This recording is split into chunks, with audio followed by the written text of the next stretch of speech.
Have some interesting things coming up. We're going to have our first canned talk today.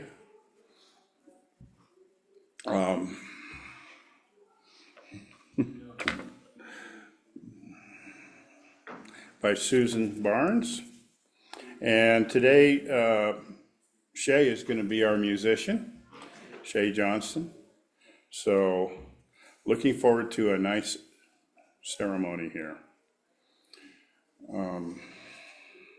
Do we have any announcements that we want to share right now? Okay, Jerry's out. I know that we have summer solstice park set up for our celebration, our picnic. So there'll be more to be announced about that.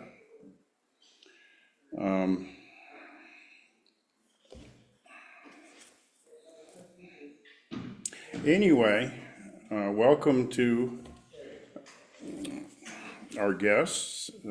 Today we have Gaia on the Zoom, and we've got a few people here in the sanctuary. And welcome to you all. Hi, Linda. Linda's here.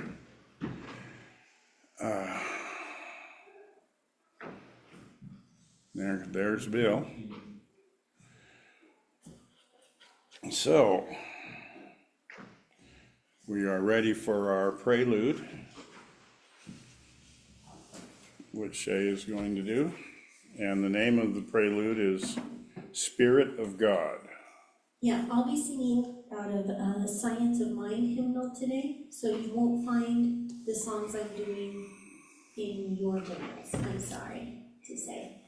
And this is actually a little hot, if it could be turned down. I'll have to do What's a it. little off? No, the mic, I hear the feedback. See, I don't know which one it is. This one is the highest. Hello, hello?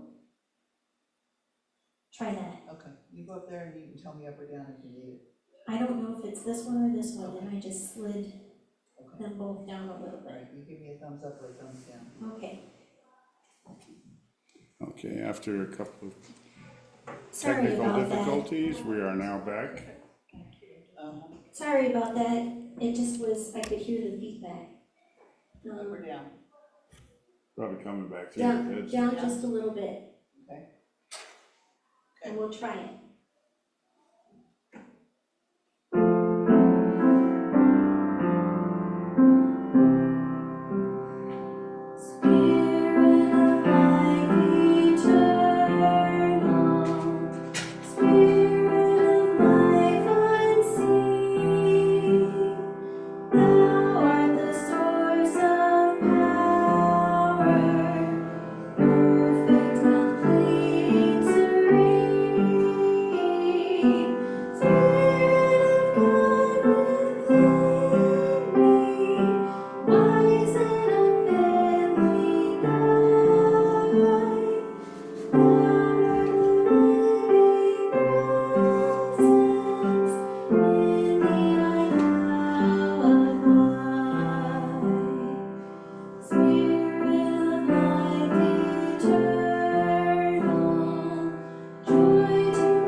Thank you, Shay.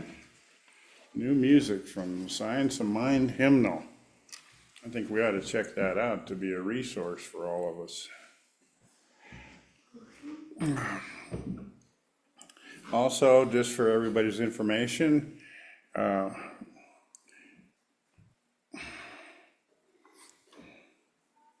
excuse me while I scratch my head. Shay, what's the volume for history? What? Ron Holloway is still out. Hey, that's better. Yeah, and it's out of the way.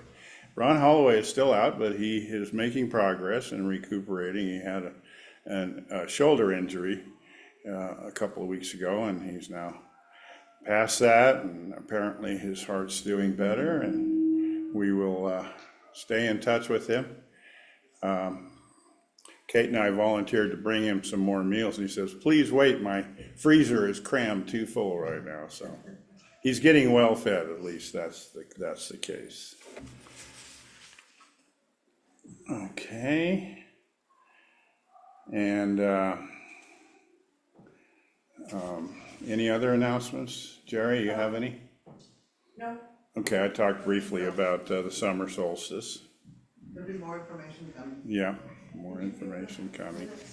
We have our kids here today too, right? Yes, we do. Cool. Okay, and next we're gonna have another song by Shay Johnson. Oh, opening prayer. Who's doing the opening prayer?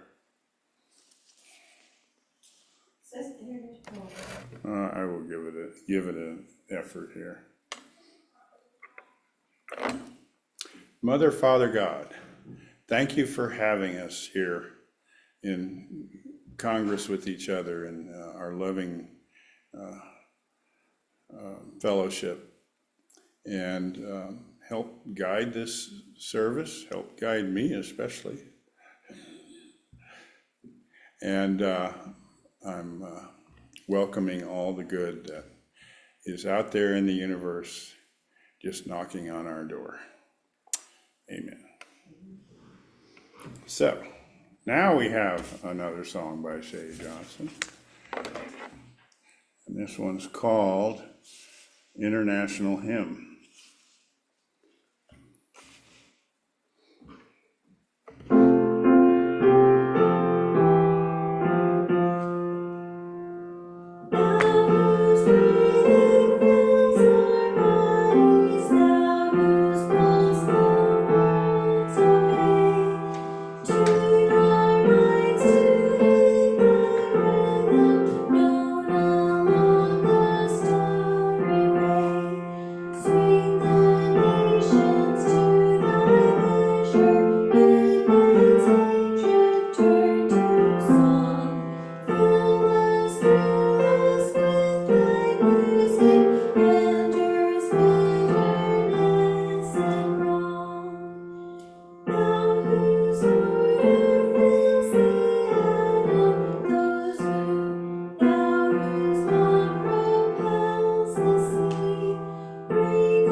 Thank you, Shay.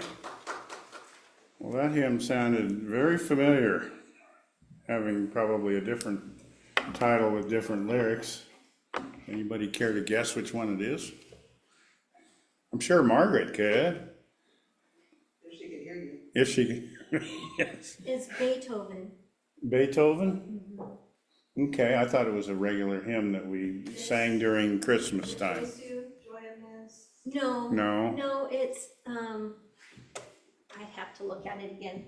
Some of It's- Beethoven's music does sound, No, but they did make a hymn out of it. Yeah, there is a hymn that we sing regularly at Christmas time. Not on well, maybe, Hymn to Joy. And, maybe they do sing it at Christmas time, but it's not necessarily a Christmas song. there's some joyful, joyful. Yeah, joyful, joyful, we adore thee. It's called Hymn to Joy. Right, ode to joy. So have the words actually been changed to? Oh, yes. Okay, Quite a bit. international, in other words. All right, moving along here. Yep, joyful, joyful, we adore you. There you go.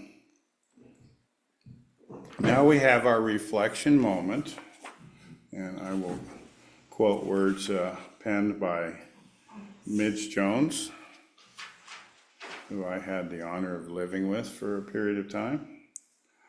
Love produces a flow of energy that I now feel. I love others more than ever, and I feel privileged to be here. Love flows from one person to another to create an atmosphere of holiness, and so it is. Thank you. Thank you. Now we have a spiritual reading brought to us by the lovely Kate Bryan. Keep your voice, Yeah, we need, yeah? keep your voice modulated at a level instead of up and down. Oh, If you can, please. sure.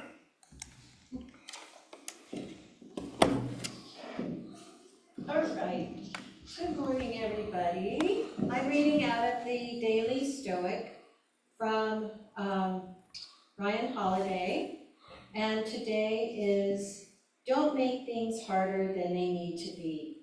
If someone asks you how to write your name, would you bark out each letter? And if they get angry, would you then return the anger?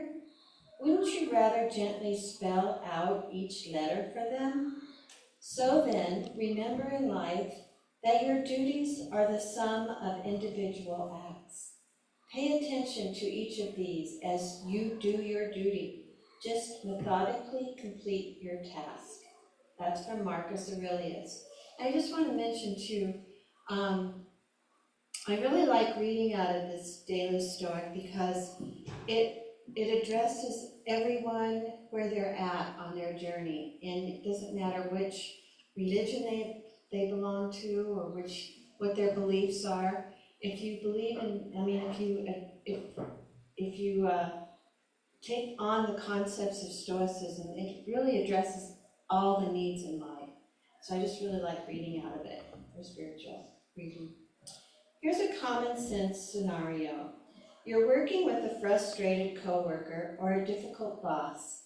They ask you to do something, and because you dislike the messenger, you immediately object.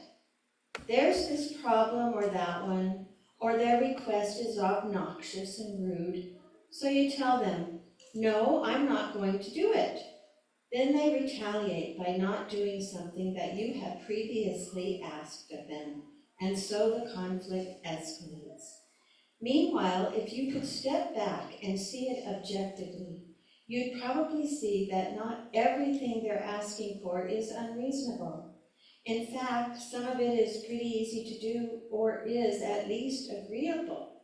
And if you did it, it might make the rest of the tasks a bit more tolerable too. Pretty soon, you've done the entire thing.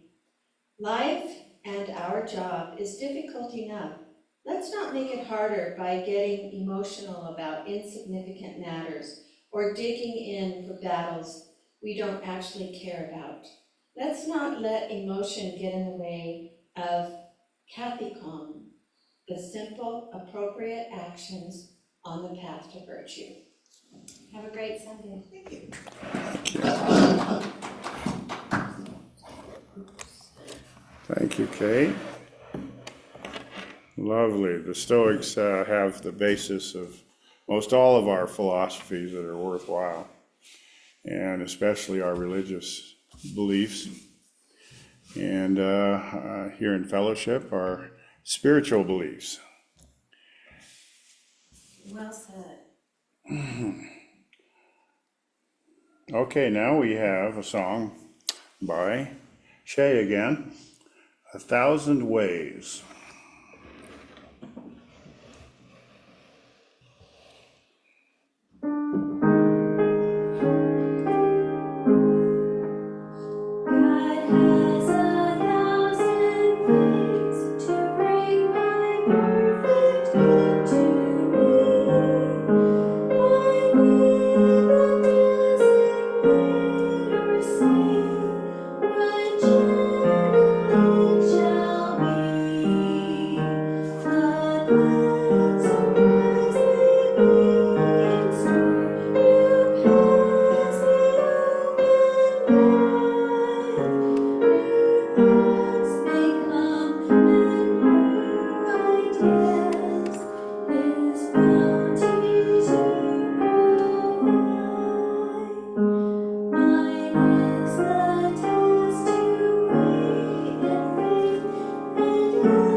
All right, lovely, Shay, lovely.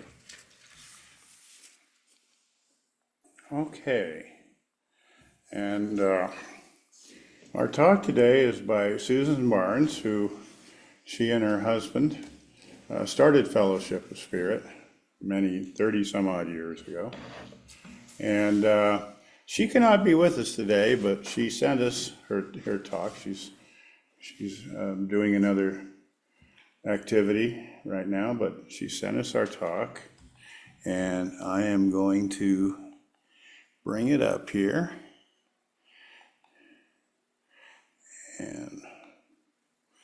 And here she is. Play at the bottom. There you go. Good morning.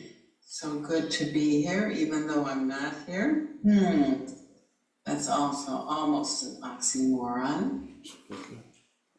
So, trusting that all of you are having a very nice weekend. So today, I chose to talk about survival of the fittest, cooperation versus competition. And so, really, cooperation versus competition? And Darwin supposedly said that those who survive are the fittest. And my question to you is that really true? The fittest of who? In what way? Because about 30 years ago, there was a young man named Jim Fix, and he was advocating that everyone should run 10 miles a day. So he wrote a book, and it was a bestseller. And then one day he was out running, and he fell over, and he died. So survival of the fittest, really? Okay, so somebody was questioning this, and they did a study, and they found that in the wild, as well as among humans, that it was those who cooperated that are the survivors. So, why is this? Because when we're doing the survival of the fittest, we're always judging, and we have this belief in the order of difficulties, and on differences, that everything is differences. I'm taller than you, I'm older than you, I'm younger than you, I'm better than you, I'm smarter than you. Everything is unequal. Different degrees of darkness and light, and 1,000 different ways.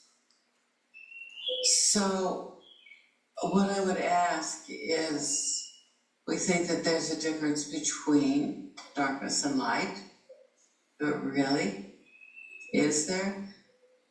Darkness, is there an opposite to darkness? We would say light, and yet you can't bring about darkness. And if light comes, then there is always light.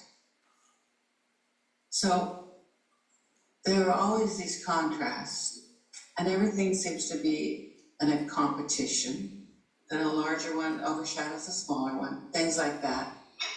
A brighter thing draws attention from another with less intensity. So when we have these things, unequal things, competition, who's bigger, who's better, who's smarter, all of that, this sets up a mental imbalance, and there's only conflict. And how can we have conflict if we truly believe in a power, one creator? Now, all through history, we find out that there is conflict and that there's lots of competition. So one kingdom wants to control another. One government wants to control the people. But is that how we really find peace and understanding? That may not be the way. Because what do we have here? We're talking about spirit versus the body, the mind, the ego. And when we're talking about the ego, we find that the ego always demands reciprocal rights because it's competitive, it's not loving, it's not cooperative. And then it doesn't want to strike a bargain. And the ego cannot understand that to be like another means that there are no bargains possible. Because in order to gain, you must give. You don't bargain. In order to gain, you must receive. And you receive on an equal basis. Now the ego, in a lot of our thoughts, is just an illusion. In fact, quantum physicists are saying that this is a virtual reality. It's a simulation. It's just an illusion.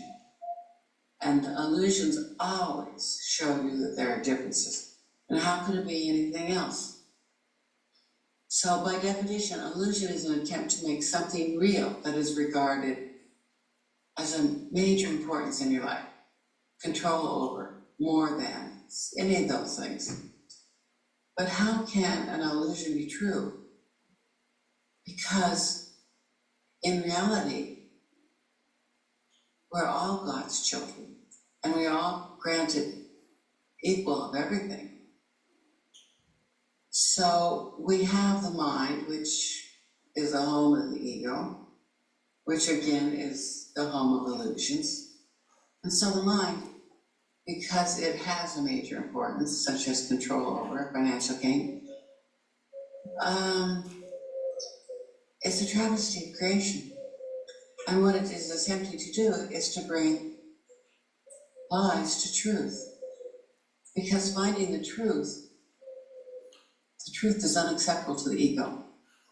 This idea that we are all equal, that we are all children of the same creator. Our mind, our ego revolts against this truth. And it just perpetuates this illusion. And so therefore we have attack, victory. And what we're failing to remember is that if one loses, all lose. And if any of us win, we all win. Why? Because we are all equal children of our Creator. And as the founding fathers of our country said, we either stand together or we fall alone. We fall separately. So, not just, okay, for our country and for our lives, but part of our life is also our health. And if we do not cooperate, if we do not walk in harmony upon the earth, then what happens is that we end up with a body that's finds fear and ends up with dreams of pain, of being victims, as of seeing that the mind is separate, it's different from other minds, it has different interests of its own. And this is the kicker. It's only able to gratify all these needs that it thinks it has at the expense of others in competition.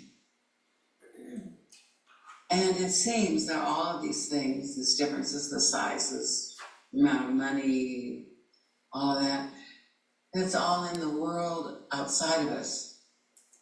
But it's only this mind that judges what it wants and what it's seeing that has any validity at all.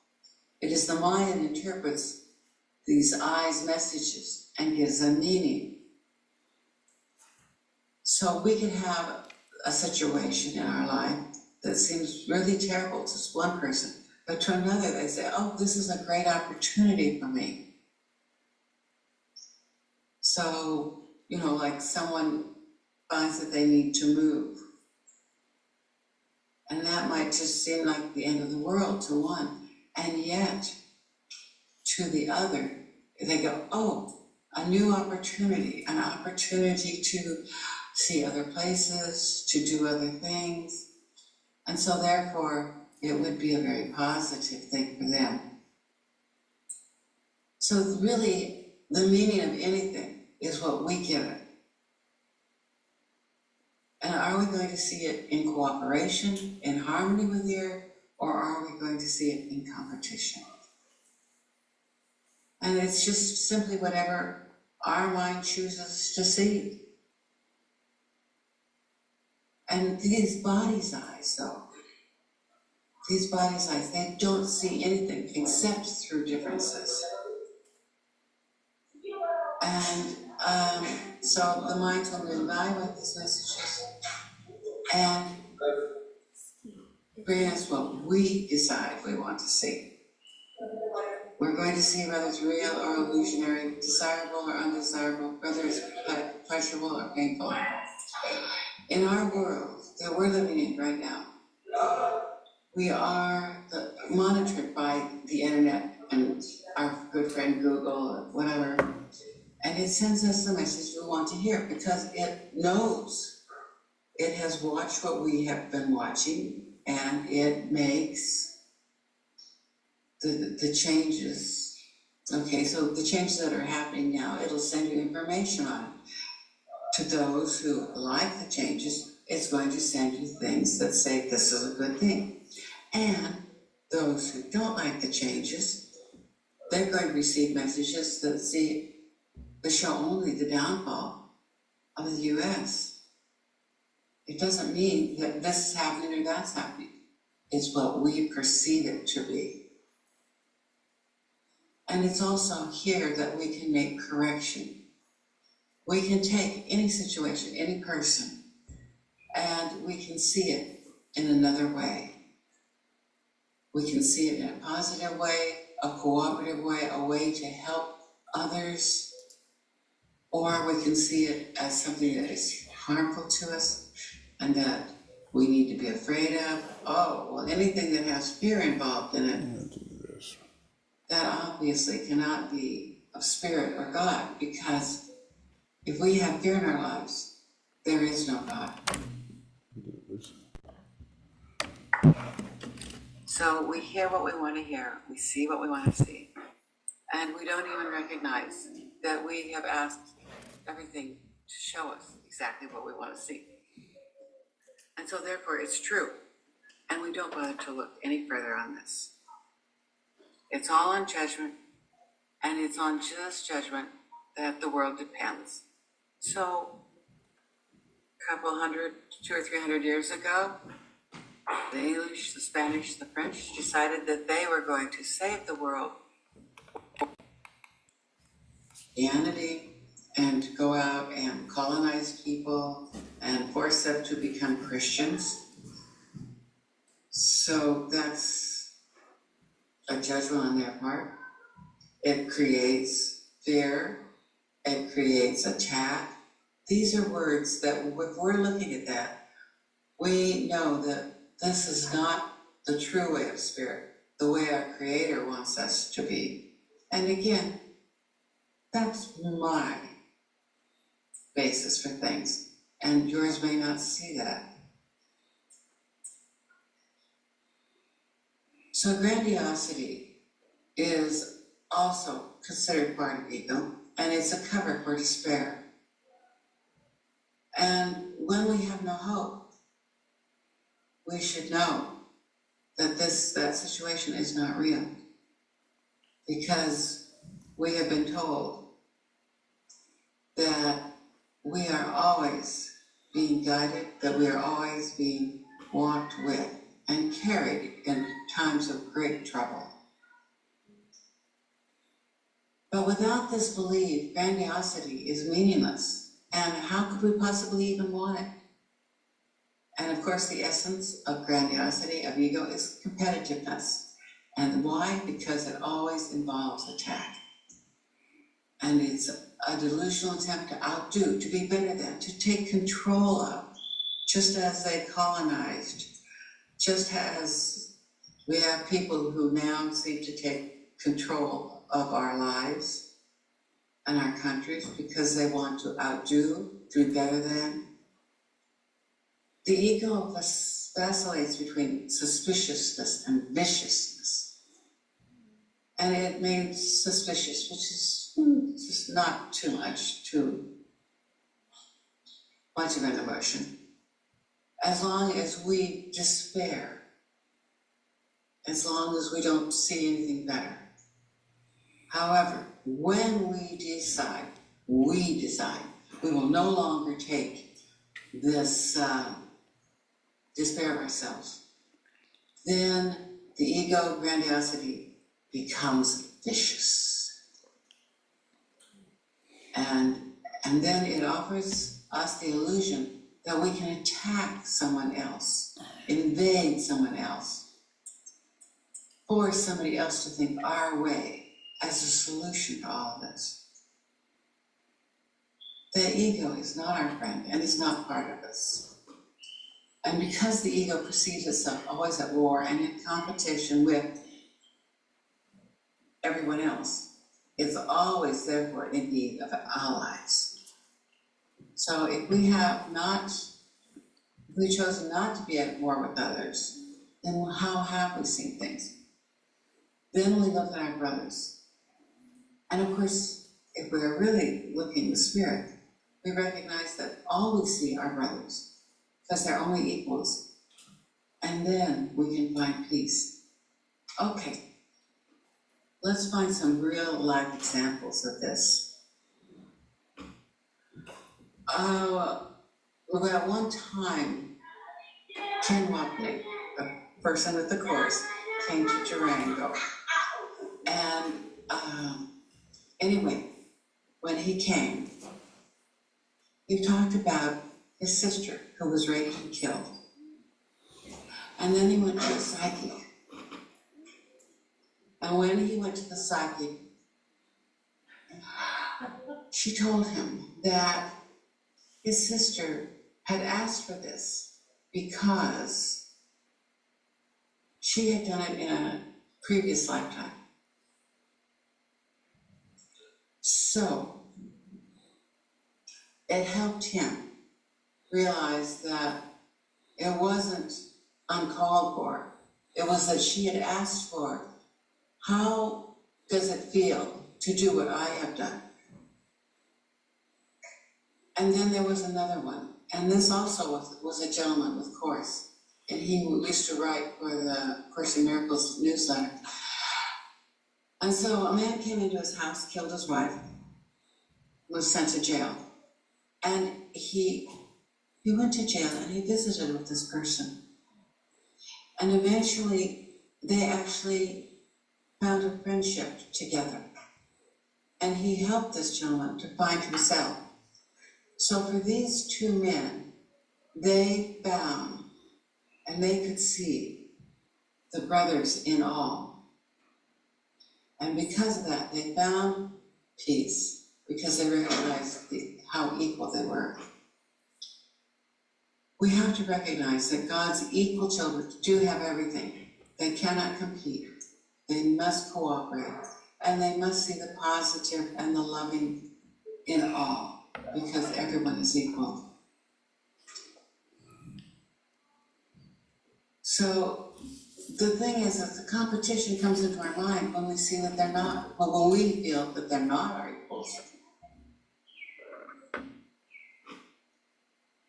So we have to become vigilant and not have these things and think that somebody is less than we are and doesn't deserve what we deserve.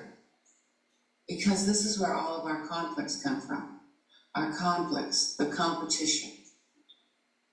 And by the way, I'm not talking about competition for friendly competitions for football. Of course, down here we don't have football, we have soccer, but they call it football. Or racing, or gymnastics. We're not talking about that kind of competition. We're talking about way that we have to be against others, that we have to put them out of business, that we have to get more than they get. This is where the conflict comes from. So, that it's this belief, and if it's just a belief, by the way, and there's a difference between belief and knowing.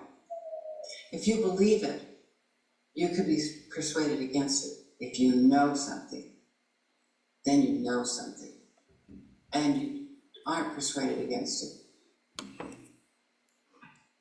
Okay, so when we see that, is it any different from saying that we perceive ourselves as being unreal, as we truly are, being spiritual? Quantum physics is now saying that this is a virtual reality, a simulation. And if so, then we are in control of it. We can see everyone as holy, because that is what we are. Spiritually, we are holy children of our Creator. And we deserve everything that is good and beautiful and holy. So let's look at miracles now. Miracles are not a competition, and we can do a whole number of them. They're limitless. And you can have a whole lot of miracles going on all at the same time. This is all possible because miracles are not a competition. Miracles are cooperation.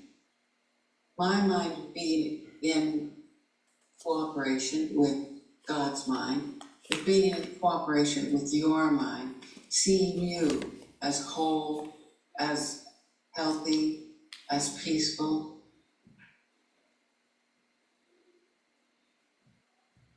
So sometimes from the world's point of view, this seems to be impossible.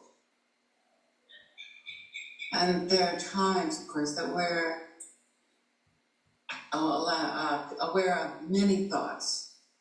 Do we realize that there's what you would call a competition, because there's so many thoughts? And some of them even may be in conflict. They can occur at the same time.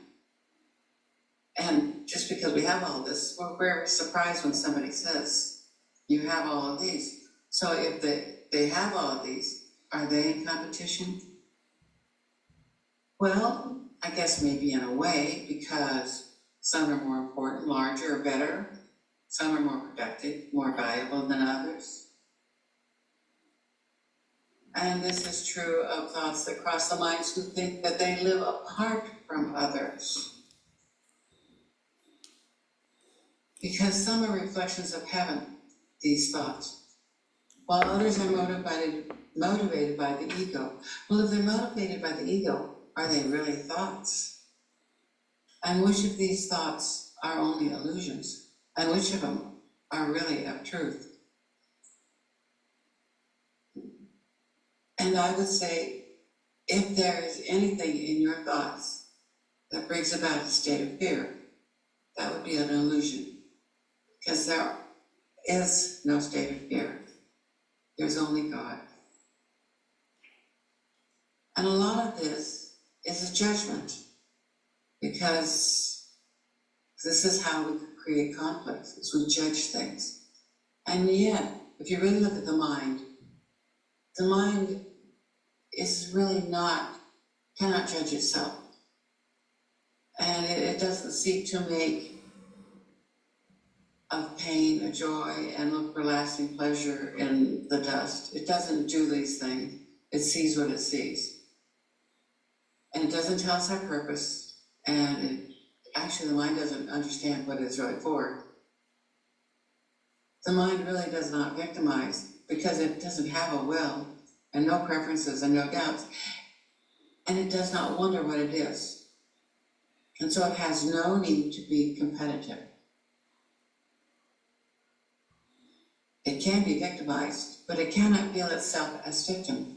You know, this was one of the things, there was something that came across my wonderful internet thing. It was talking about a 16-year-old girl who, she and her parents were taken and they were sent to Auschwitz. The parents died. However, her father had said to her, no one can make you a prisoner or a slave. Not if you're free in your mind.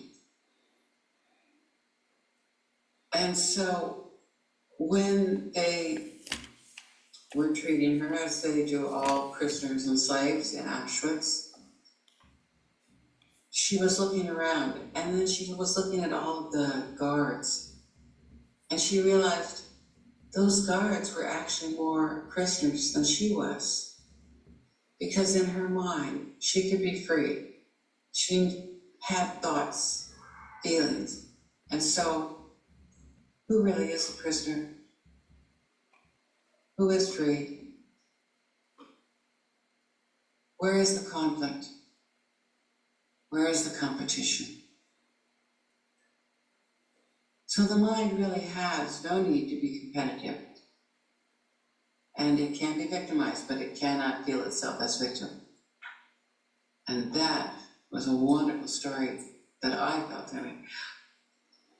So, in a way, when the body is looking at things, what does the body see? It's actually a meaningless world, because we're the ones that give it meaning. But then we could give it a meaning, it to be meaningless, but then that brings about fear. And why would you be afraid? You would be afraid because you would think that you're in competition with God. So we need to remind ourselves of who we are, of what we are, and to realize that it is not a meaningless world. We're the ones who give it meaning.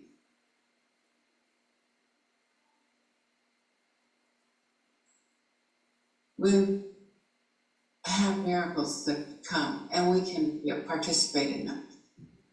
And really, when we do these miracles, and a miracle, remember, is just a change in perception, at least that's what Course tells us. And the minds are one in God, and they depend on cooperation, because the sonship is the sum of all that God created, all that God created. All the animals, all the plants, everything.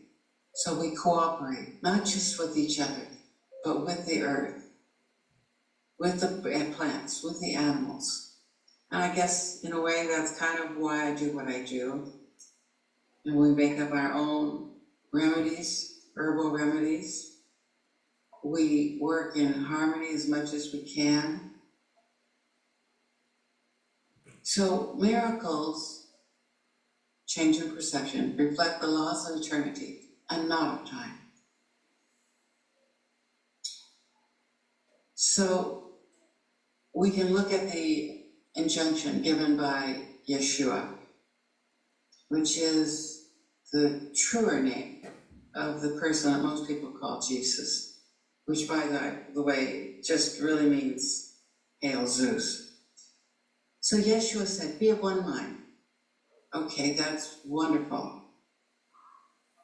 But be of one mind is a statement that we coexist with God.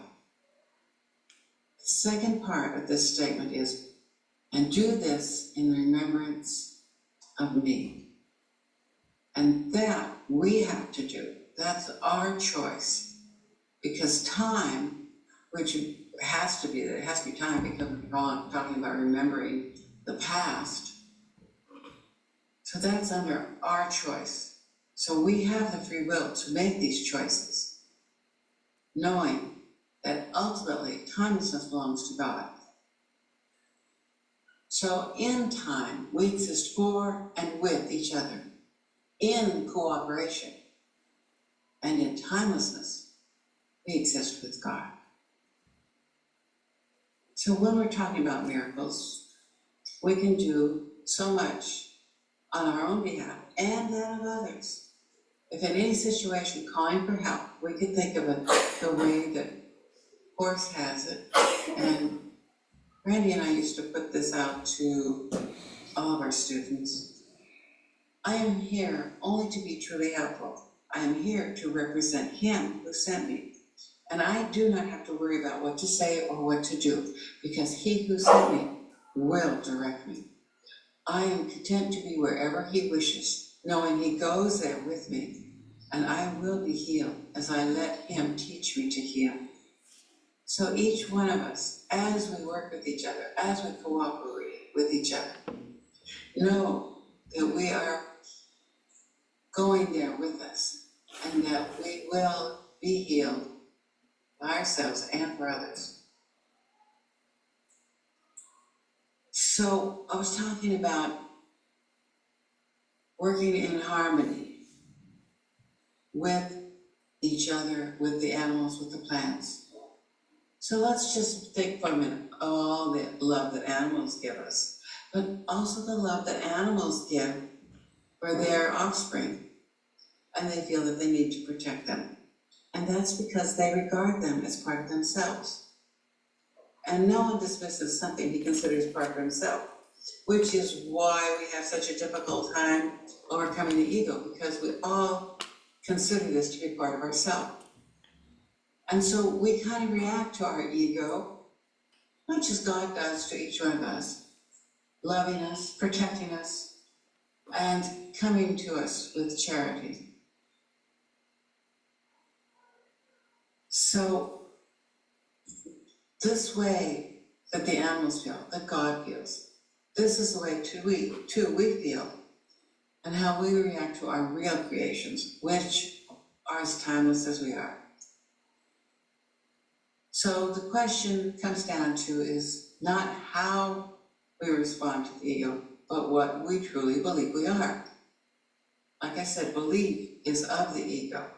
Knowing is of spirit. And as long as we have any questions about who and what we are, that's an ego viewpoint.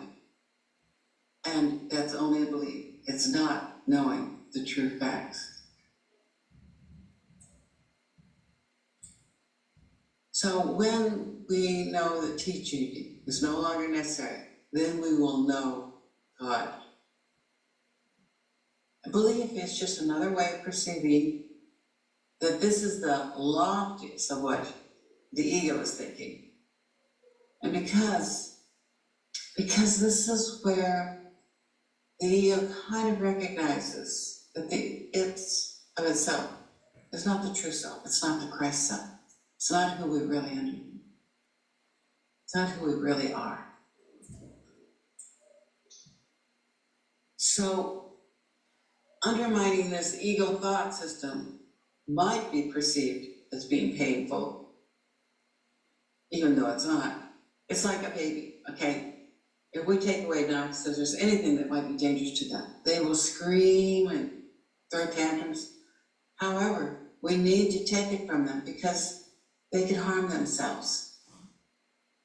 And in this sense, we are still a baby because most of us have no sense of who our real self is.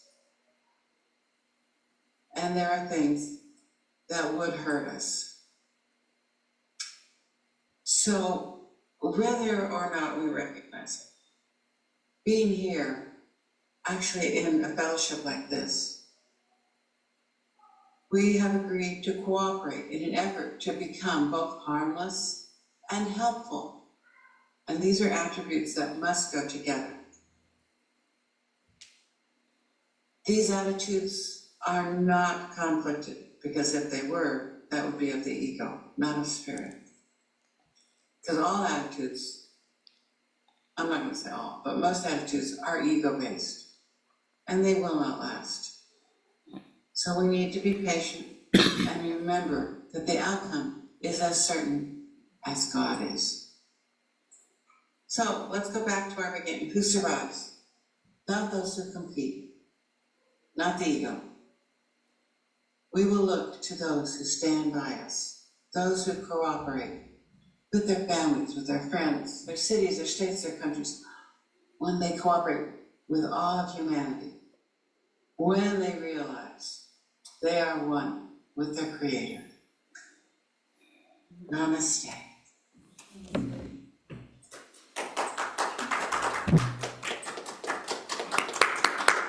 We can't talk to her. Yeah.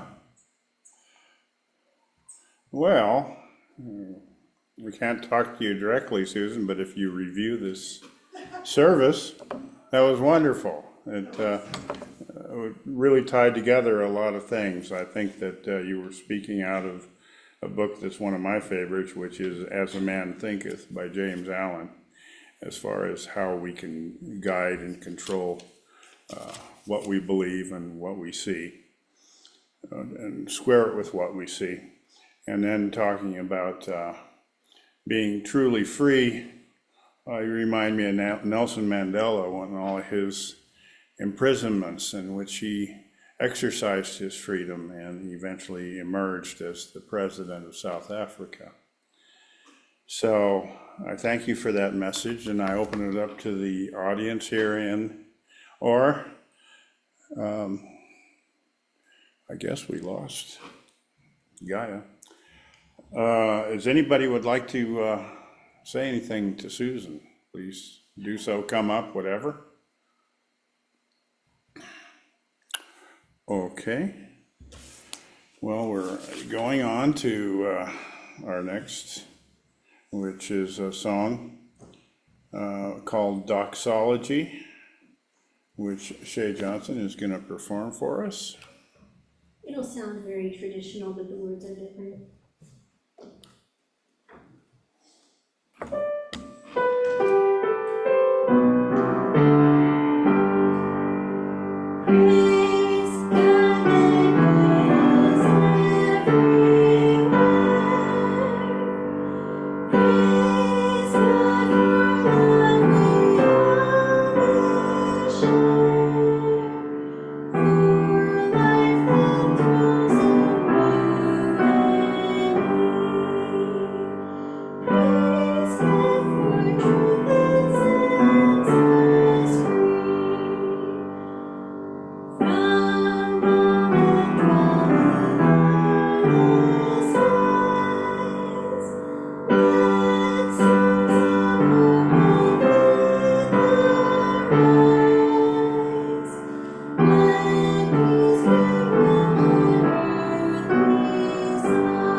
All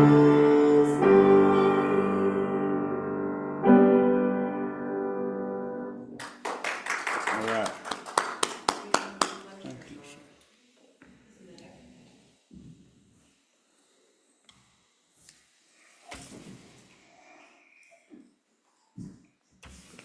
Okay, so next we're gonna do our celebration of abundance, also called the collection. And if you will please hold your donation over your heart and say with me, divine love flowing through me blesses and multiplies all that I have, all that I give, and all that I receive through infinity. I am prosperous. And those of you out there in Zoom land can scan this QR code and thereby access a donation online to fellowship. And I thank you for doing so. All right.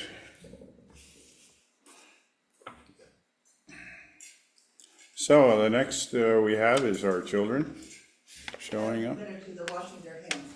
They're washing their hands. Uh-oh, must have been a messy. But you know what, I wanna make a suggestion. Go I ahead. think it would be a good idea if we keep, I wanna buy some more finger sticks. But I think it would be a good idea if we keep her talk on there and maybe have one or two other ones that we put on the finger stick. And that way, when something happens like with Mark, That's a good we're idea. not scrambling.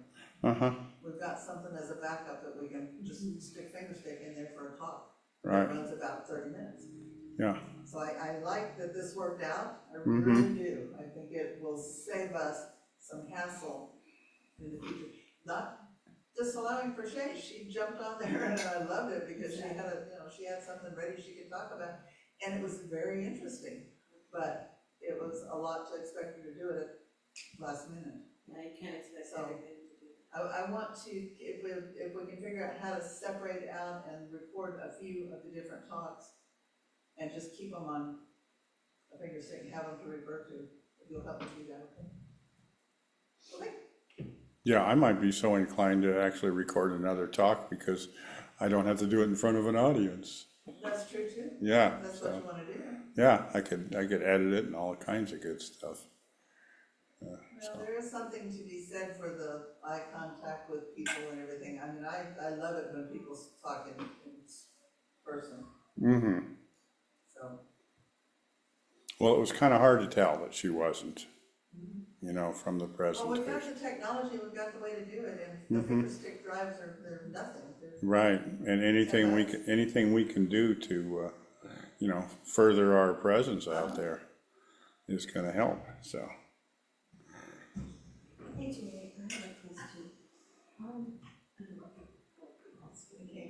I'll ask it. Okay. Is there a way that we can, I mean, you can't even see Steve when he talks. Oh, yeah, well, I raised this podium because I have a hard smile to detect. And when it's pointing down, at least you can see it curve, so. So we're, When you point it up, it's putting a like this. camera back in the back. We're not gonna have this computer up here. Yeah, we're eventually gonna have a When camera. are we supposed to have that camera? Well, we're still looking into the different ones that are available and what runs through the system and everything.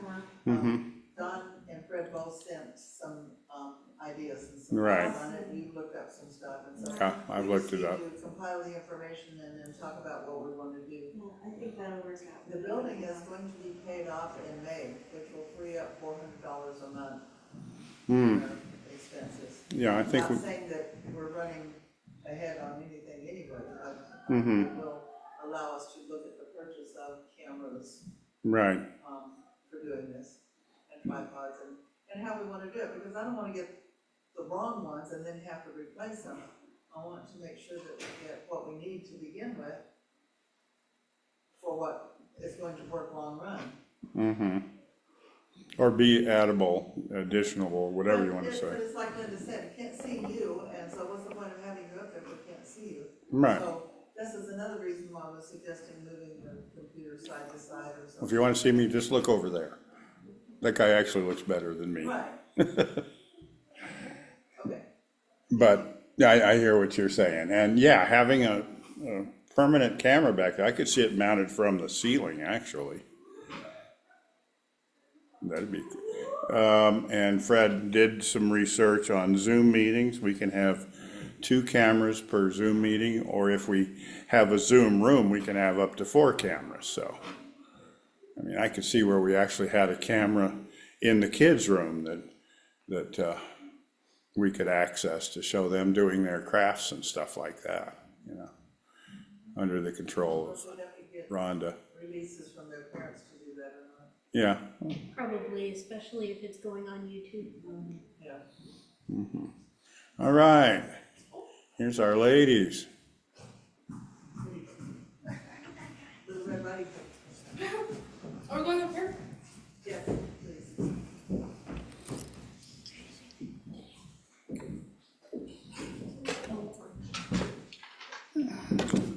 All right, gals, what do you have for us today? Today we molded clay and played board games and started making mandala canvases, Mancala canvases. I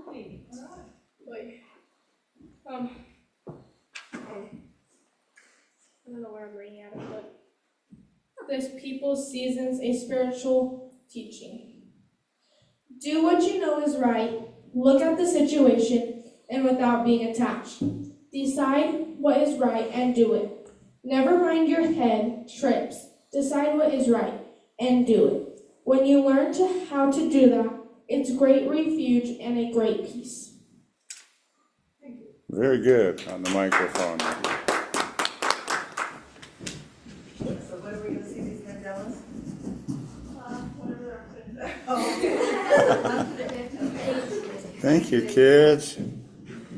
Now we have Brother Bill Clark coming here to read our closing thoughts. So.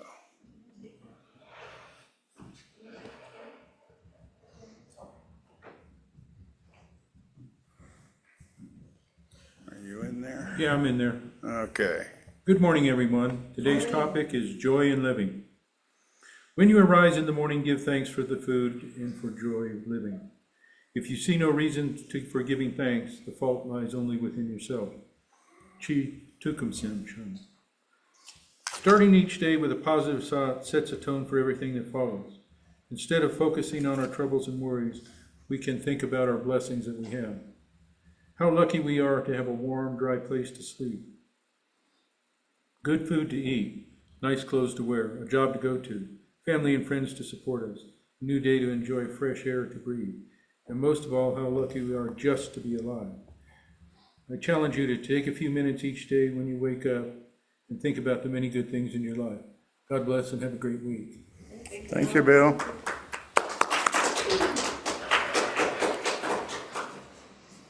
All right. Now we will join hands and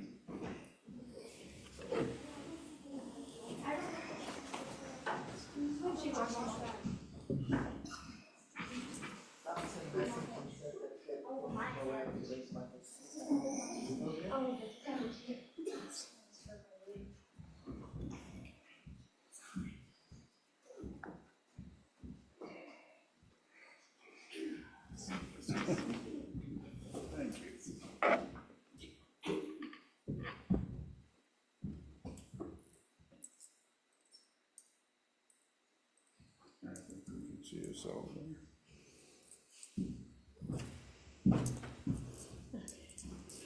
All right. Ready? One.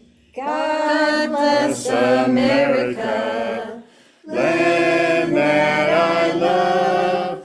Stand beside her and guide her through the night with the light from above. from the mountains to the prairies to the oceans white with foam. God bless America,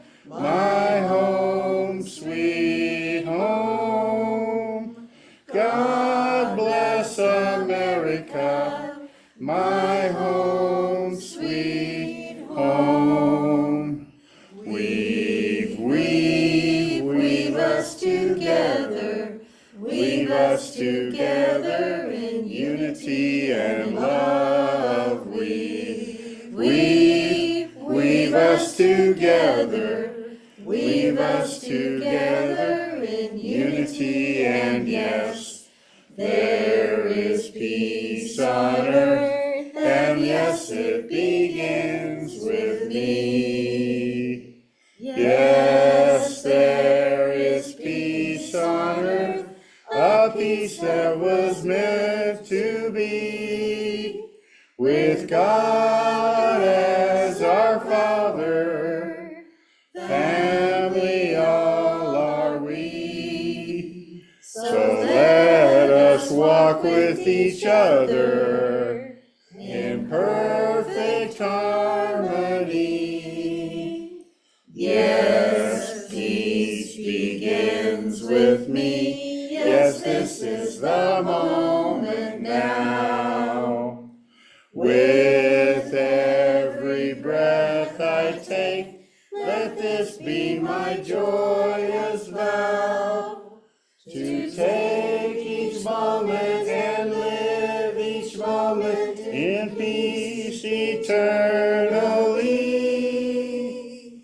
Yes, there is peace on earth, and yes, it begins with me. Thank you all for joining here again in our Fellowship of Spirit. You all have a great weekend and see you again. Amen. Thank you, Steve. Okay, my girls, let's go finish cleaning up the classroom. Turn off the recording. Yeah. You. I always forget, the only reason I mentioned it. Yeah, that's good. Gives you a little different So, time away from the other I need to things. look at more at that thing that